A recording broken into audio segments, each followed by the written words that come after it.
어제 신문에 나와 있었던 기사인데요.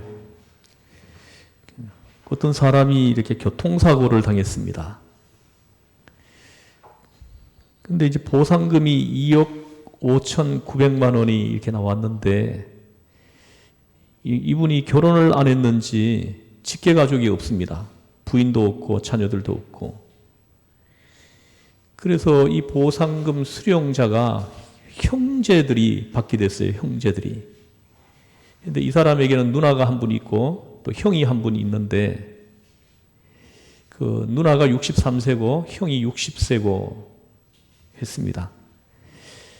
근데 형이 그 동생 사고 보상금을 이제 받으려고 좀 하는데, 그 누나가 한 사람 있는데 누나의 동의도 있어야만이 된다. 이렇게 해가지고 그 서울에 살고 있는 누나에게 전화를 해가지고 동생 보상금을 받으면은 보내주겠다.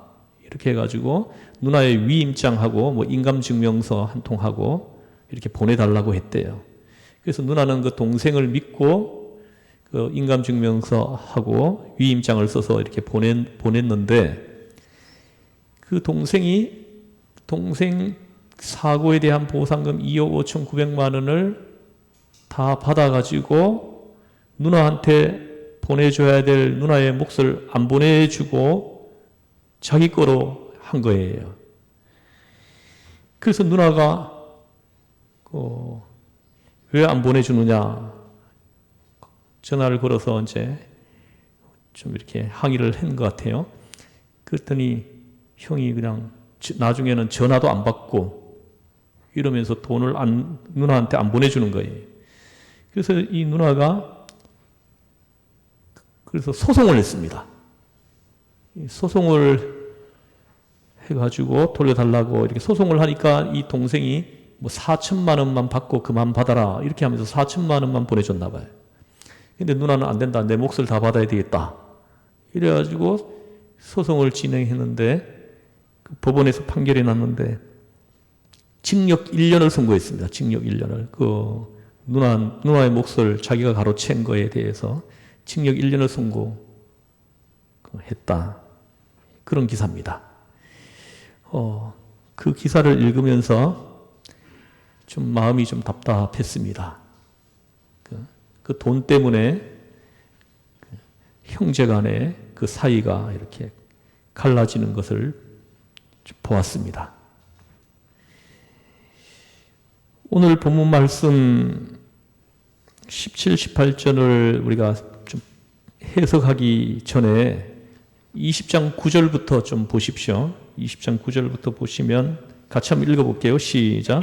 그가 또 이 비유로 백성에게 말씀하시기 시작하시니라. 한 사람이 포도원을 만들어 농부들에게 세로 주고 타국에 가서 오래 있다가 합니다.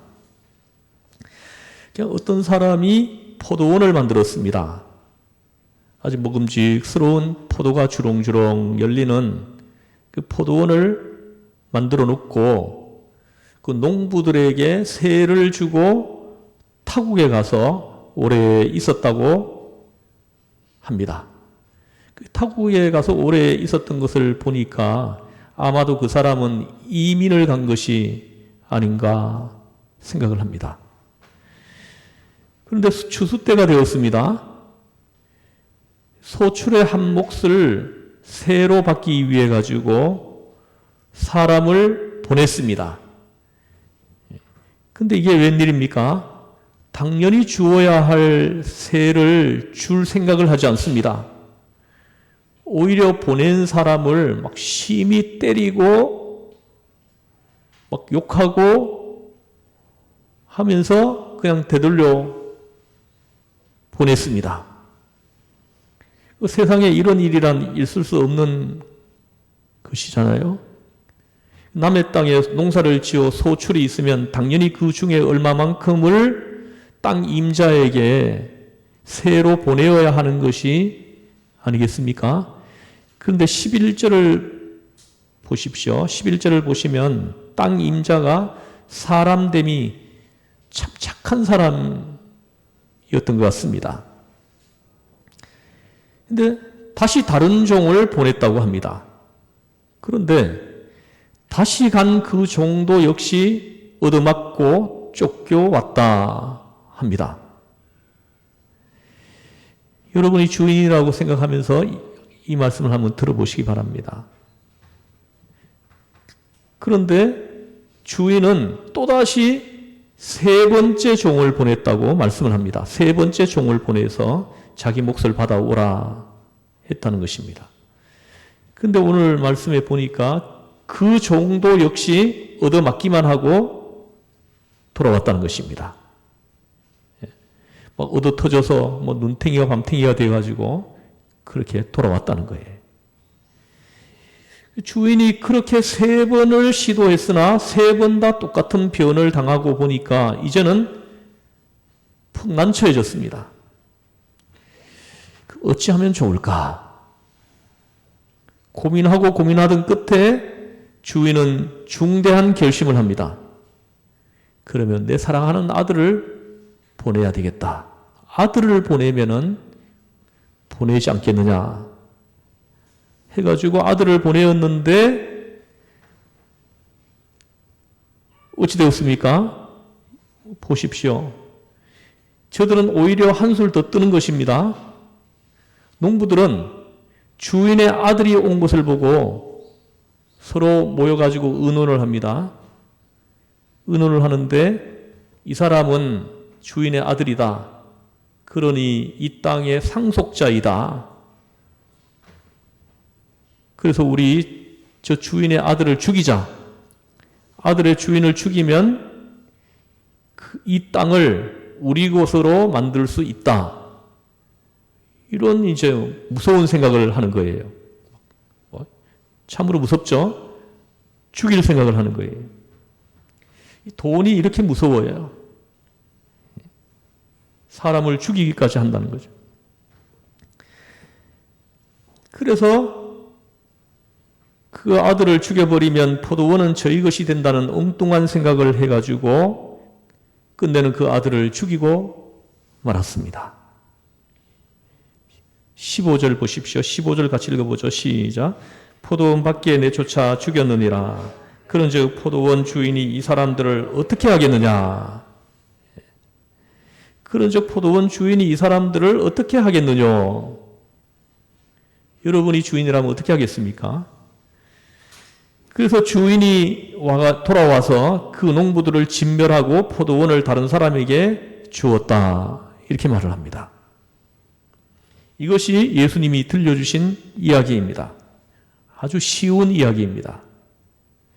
그러나 이 이야기 속에 나 스스로를 비추어 보십시오. 우리가 가진 물질, 내가 가진 건강, 또 여러분이 가지고 있는 시간, 그리고 지혜, 또 지식, 여러분 가만히 한번 생각해 보십시오. 여러분이 내 거라고 생각하는 그것들, 여러분 우리의 것이 아님을 조금 깊이 생각하면 인식할 수 있을 것입니다. 내 것이 아니라는 거죠. 하나님의 것입니다. 모두가 다 하나님의 것입니다. 하나님의 것을 우리가 임시로 위탁받아가지고 쓰고 있는 것입니다. 따라서 우리가 하나님의 일을 하는 것은 지극히 당연하고 마땅한 것입니다. 하나님의 일을 하고 하나님께 영광을 돌려야 하는 것입니다. 내가 가지고 있는 것들을 가지고. 본분을 다하라고 하나님께서는 사람을 보내가지고 이것들을 하나하나 가르쳐 주셨습니다. 때마다 선지자들을 보내셨습니다. 보내시고 보내시다가 마지막에는 아들을 보내셨습니다. 그러나 그렇게 마지막으로 보내신 그 아들 예수 그리스도를 어떻게 했습니까? 사람들은 죽였습니다. 십자가에 못 박아 죽였습니다. 이제 하나님께서 어떻게 하시겠느냐? 심판이 얼마나 무섭겠는가? 지금 이 말씀인 것입니다. 여러분, 다시 한번 생각해 보겠습니다. 그 농부들이 마지막으로 보내진 아들의 말만 들었더라면 무사했을 것입니다. 그동안 보냈던 3명의 종에 대해서 그렇듯 불량하게 대했다 하더라도 마지막에 보낸 아들의 말만 들었더라면 과거를 묻지 않고 농부들의 잘못을 용서하겠다는 것이 주인의 마음이었던 것 같습니다. 분명히 그렇습니다. 그런데 그 아들을 죽이고 말았으니 그러고도 저들이 살아남기를 바랄 수 있겠습니까? 마지막 통첩, 종말론적인 경고를 저들은 그걸 묵살해버린 것입니다. 오늘의 본문 말씀을 보면 돌을 비유로 들어가지고 말씀을 하십니다. 오늘 본문 말씀 17, 18절 다 암송했죠?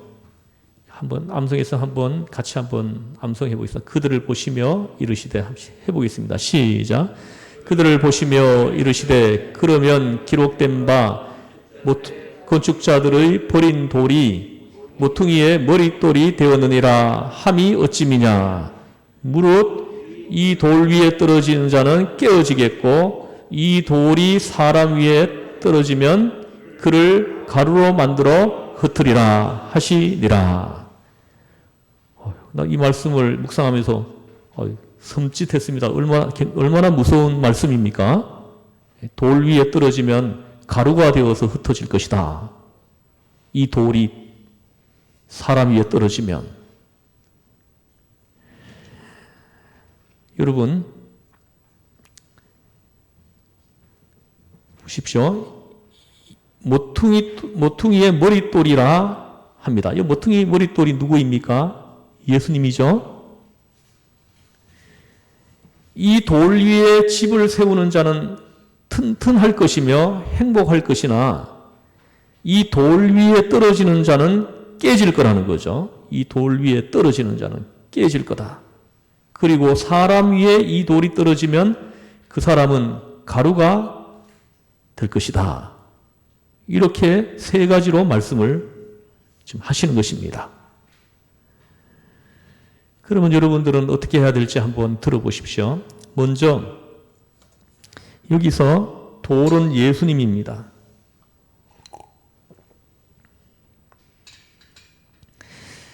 예수님의 말씀은 반석입니다. 이 반석 위에 우리의 인격을 세웁니다. 반석 위에 집을 짓는 사람은 장마가 와도 문제가 없습니다. 비바람이 쳐도 문제가 없습니다.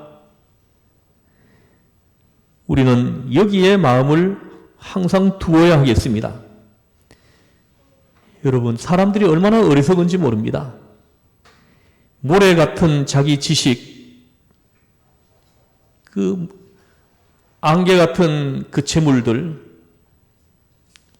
바람 같은 세상 명예, 그런 것을 기초로 하는 사람, 아무것도 아닌 세상 것에 의존하는 사람은 참으로 불행한 것입니다.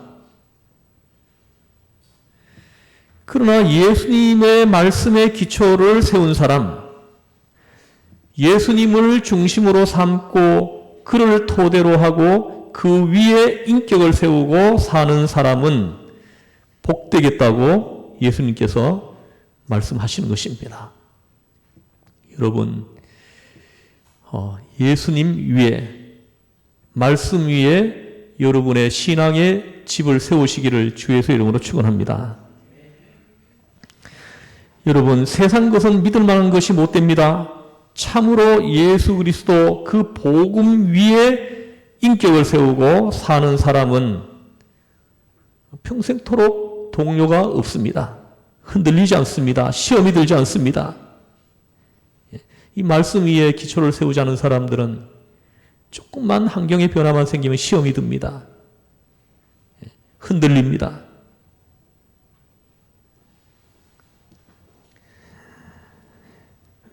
왜 그렇습니까? 복음 위에 그 신앙의 기초를 세우지 않았기 때문인 것입니다.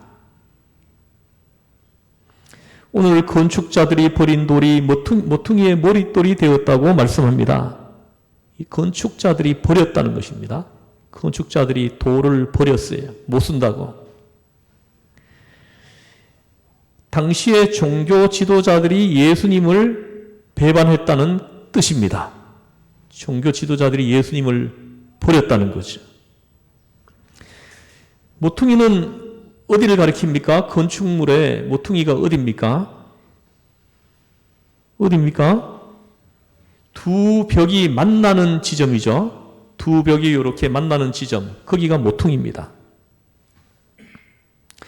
집은 다 사각으로 되어 있습니다. 벽과 벽이 만나는 곳에 있는 돌이 바로 모퉁이 돌입니다. 가장 중요한 것입니다. 이것은 화목을 말하는 것이고 연합의 근본을 말하는 것입니다. 예수 그리스도께서 두 벽을 만나게 하시고 두 사람을 만나게 하시고 두 세상을 만나게 하시는 것입니다. 두 세대를 만나게 하십니다. 세대 연합이 가능하게 하신다는 것입니다. 그 같은 모퉁이 돌이 되어 계십니다. 얼마나 놀라운 말씀입니까? 기초가 되실 뿐만 아니라 모퉁이 돌이 되신다고 말씀을 합니다. 전부가 예수님께 의존된다는 말씀입니다. 예수님을 기초로 하고 예수님 위에 세워지고 예수님께 의지해서 벽이 세워지고 만나고 이렇게 되는 사람이 복이 있다 하십니다. 예수님이 들려주신 말씀입니다. 이제 본문의 주제는 다음 단계로 넘어갑니다.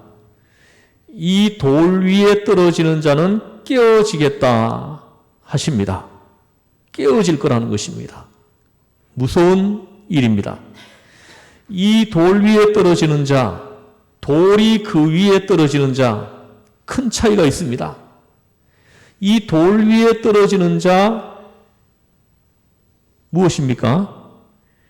이것은 사람 자신이 주도자가 되어 있는 것을 의미합니다. 사람이 주도권을 가지고 있는 것입니다. 돌 위에 떨어지는 자는 이사야 8장 14절에서 15절을 여러분 한번 보십시오. 제가 읽어드리겠습니다. 그가 성소가 되시리라. 그러나 이스라엘의 두 집에는 걸림돌과 걸려 넘어지는 반석이 되실 것이며 예루살렘 주민에게는 함정과 올무가 되시리니 많은 사람들이 그로 말미암아 걸려 넘어질 것이며 부러질 것이며 덫에 걸려 잡힐 것이니라. 할렐루야.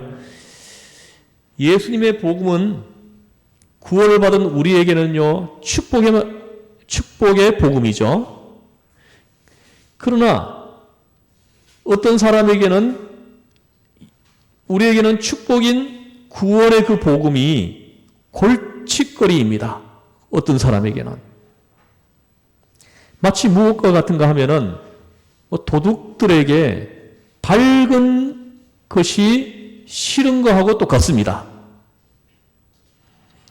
우리는 언제나 밝은 게 좋습니다. 밝은 것이 좋죠? 그러나 밤에 도둑질 하려고 들어가는 사람에게는 어떻습니까? 밝은 것이 싫은 것입니다. 밝은 걸 싫어해요.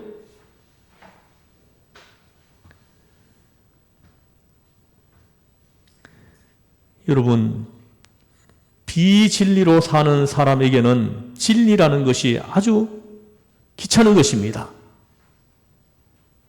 보기 싫은 것입니다. 거짓된 사람은 참된 사람을 싫어합니다. 틀림없어요. 사기꾼들은 정직한 사람들을 싫어해요.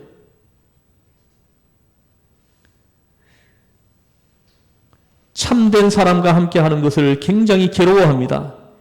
그래서 거짓된 사람은 거짓된 사람들끼리 죄인은 죄인들끼리 살아야 편하지 죄인이 의인과 함께하는 것 참 좋지 않거든요. 죄인은 죄인을 반가워합니다. 나는 더러운데 저 사람은 깨끗하고 나는 거짓됐는데 저 사람은 진실하다면 그 진실한 사람 때문에 나의 거짓된 것이 다 노출되기 때문입니다. 그래서 싫어하는 것입니다. 예수님 당시에도 그랬습니다. 예수님을 영접할 마음이 없었습니다. 회개할 마음도 없고 뉘우칠 마음도 없었습니다. 그렇고 보니 어떻게 됩니까? 예수님이 걸림돌이 되어버리는 것입니다. 오늘도 예수 그리스도의 복음을 깨끗한 마음으로 받아들이지 못하고 받아들여야 할 결정적인 시간에 걸려 넘어지는 사람이 얼마나 많습니까?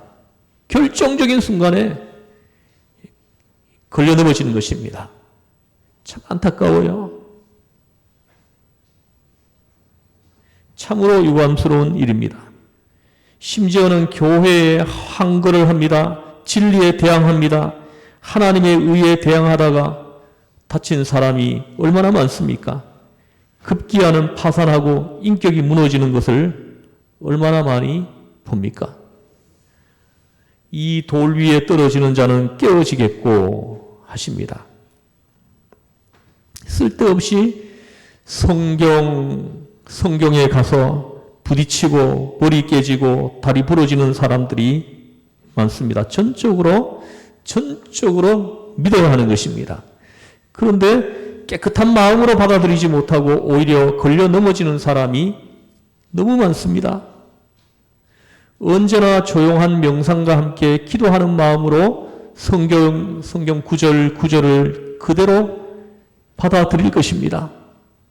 그래야 비로소 성경을 통하여 내게 말씀하시는 주님의 음성이 귀에 들려오기 시작을 하는 것입니다.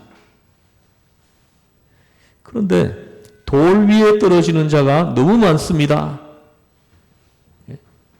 이리 넘어지고 저리 넘어지고 참으로 불행한 일입니다. 참 많이 봤습니다.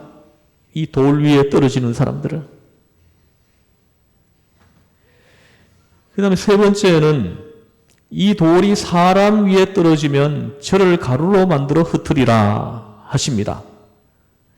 아까 돌 위에 떨어지는 사람은 떨어지는 자가 주도권을 가지고 있습니다. 근데 이 돌이 사람 위에 떨어지면 저를 가루로 만들어 흩으리라 하실 때 여기서 주도권은 돌이 가지고 있는 것입니다. 돌이 사람 위에 떨어지는 것입니다. 사람이 돌 위에 떨어지는 것이 아니고 예수님께서 세상에 오신 다음에는 오늘도 복음이 전파되고 있는 때에는 우리가 예수님을 믿을 수도 있고 안 믿을 수도 있고 예수님을 받아들이기도 하고 안 받아들이기도 합니다. 마치 우리에게 주도권이 있는 것처럼 그렇게 느껴집니다. 그러나 종말에는 그렇지 않다는 것입니다. 마지막 때는 예수님이 다시 오실 때는 그렇지 않다는 것입니다. 그때는 예수님이 모든 걸 주도하신다는 것입니다. 주도적으로 심판하십니다. 사람이 주도권을 가지고 주도할 때는 믿을 수도 있고 안 믿을 수도 있고 하지만은 예수님이 주도하실 때는 그런 일이 없다는 것입니다. 모든 걸 예수님이 주도해 버리신다는 거예요. 심판을 말씀하시는 겁니다.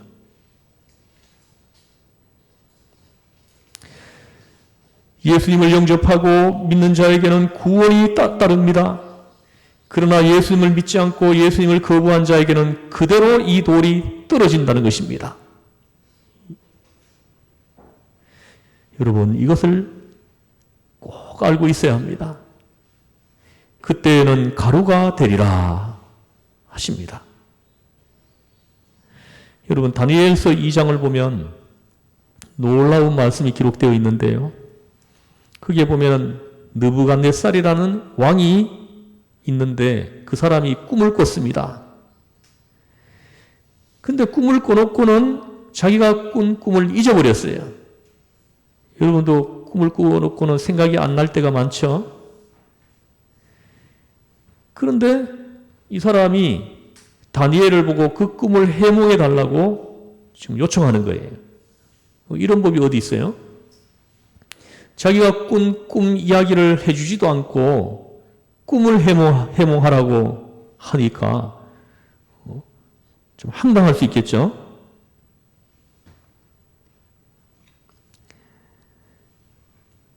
그런데 이 황당무계한 수수께끼 앞에서 다니엘은 그 잊어버린 꿈을 기억나게 해줍니다. 왕이여, 왕이 한 큰 신상을 보셨습니다. 2장 31절에 보면. 그러자 왕은 맞다. 내가 신상을 보았다. 하고 비로소 기억하기 시작하는 것입니다. 다니엘이 말을 해주니까 잊어버렸던 그 꿈이 생각나기 시작하는 거예요. 그 신상이 왕의 앞에 섰는데 크고 광채가 특심하여 그 모양이 심히 두려우니 그 우상의 머리는 정금이요 가슴과 팔들은 은이요 배와 넓적다리는 옷이요 그 종아리는 철이요 그 발은 얼마는 철이요 얼마는 진흙이었나이다. 또 왕이 보신즉 사람의 손으로 하지 아니하고 뜨인 돌이 혼자서 떠 있습니다.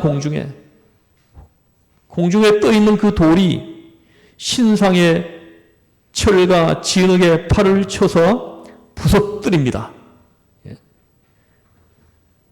그래서 철과 진흙과 녹과 은과 금이 다 부서져 여름 타작마당에 겨같이 되어 바람에 불려간 곳이 없었다 하고 말씀을 합니다. 그 우상을 친 돌은 태산을 이루어 온 세계에 가득하였나이다. 다니엘서 2장 31절에서 35절 말씀입니다. 이런 꿈을 꾸었다는 것이죠. 이제 왕이 본 신상이 있습니다. 굉장하다고 했는데 공중에 돌 하나가 떡 나타났습니다. 공중에 나타난 그 돌이 이 신상을 막 때려 부셔뜨리는 것입니다. 신상은 그 순간에 간 곳이 없어졌고 돌은 점점 커져가지고 온 세상에 꽉 찼다는 것입니다. 그걸 이제 이 왕이 꿈속에서 봤다는 거예요. 왕은 깜짝 놀랐죠. 너무나 놀래가지고 자기가 꾼 꿈을 잊어버렸던 것입니다. 그래서 다니엘이 그 꿈을 이야기해주고 해몽까지 해줍니다. 여러분 여기에 보면 돌이 나옵니다. 이 돌이 떨어질 때 어땠다고 합니까? 다 부셔뜨려졌다는 것입니다. 무서운 심판을 말씀하시는 것입니다. 황금 우상도 깨어졌습니다. 느부갓네살의 바벨론의 왕국도 깨어질 것이고 페르시아 왕국도 깨어졌습니다. 모든 역사를 심판했습니다. 처음에는 작은 돌인 것 같았는데 이것이 떨어져서 전체를 부수고 마침내 이 돌이 세계에 충만하겠다 하십니다. 이 돌은 무엇입니까? 곧 심판을 의미하는 것입니다. 예수 그리스도께서 심판주로 오실 것을 말씀하시는 것입니다.